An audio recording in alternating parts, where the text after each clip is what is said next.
রেডমির নতুন smartphone Redmi note 15 এখন চীনে অফিসিয়ালি লঞ্চ হয়েছে, যেখানে যুক্ত করা হয়েছে স্মার্ট এআই ফিচার। এবার চলুন দেখে নেওয়া যাক এই স্মার্টফোনটির স্পেসিফিকেশন। ডিসপ্লে রেডমি নোট 15 এসেছে একটি বড় 6.77 ইঞ্চি ফুল এইচডি প্লাস ডিসপ্লে সহ, যেখানে আছে 120 হার্টজ রিফ্রেশ রেট এবং সর্বোচ্চ 3200 নিটস ব্রাইটনেস সাপোর্ট। স্ক্রিনের সুরক্ষার জন্য দেওয়া হয়েছে ড্র্যাগন ক্রিস্টাল গ্লাস। পারফরম্যান্স ডিভাইসটি চালিত হচ্ছে কোয়ালকম স্ন্যাপড্র্যাগন 6 জেন 3 চিপসের দ্বারা, সাথে আছে অ্যাড্রিনো 710 জিপিইউ। স্টোরেজ এতে পাওয়া যাবে 6GB, 8GB অথবা 12GB LPDDR4X র্যাম এবং 128GB বা 256GB UFS 2.2 স্টোরেজ অপশন। এছাড়াও হাইব্রিড মাইক্রো এসডি কার্ডের মাধ্যমে স্টোরেজ 2TB পর্যন্ত বাড়ানো যাবে।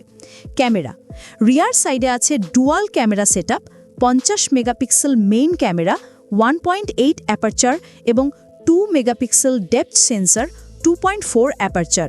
পিছনের ক্যামেরা দিয়ে 4K ভিডিও 30 FPS এ শ্যুট করা যাবে। সেলফির জন্য দেওয়া হয়েছে 8 megapixel front camera hole punch কাটআউটের ভেতরে।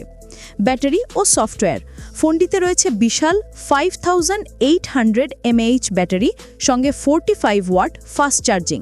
এটি চালিত হচ্ছে অ্যান্ড্রয়েড 15, যার উপর রয়েছে নতুন হাইপার OS 2 স্কিন। অন্য feature in display fingerprint sensor, IP66 certified, dust ও splash resistance. Connectivity 5G, dual band wifi, bluetooth 5.1, GPS, IR blaster এবং টাইপ সি পোর্ট।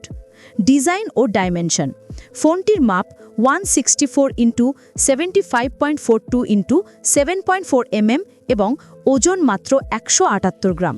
চীনে রেডমি নোট 15 এখন পাওয়া যাচ্ছে মিডনাইট ব্ল্যাক, স্কাই ব্লু এবং star white colour অপশনে।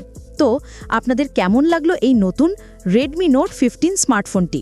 কমেন্টে জানাতে ভুলবেন না। আর টেক দুনিয়ার আরও আপডেটের জন্য সাবস্ক্রাইব করে থাকুন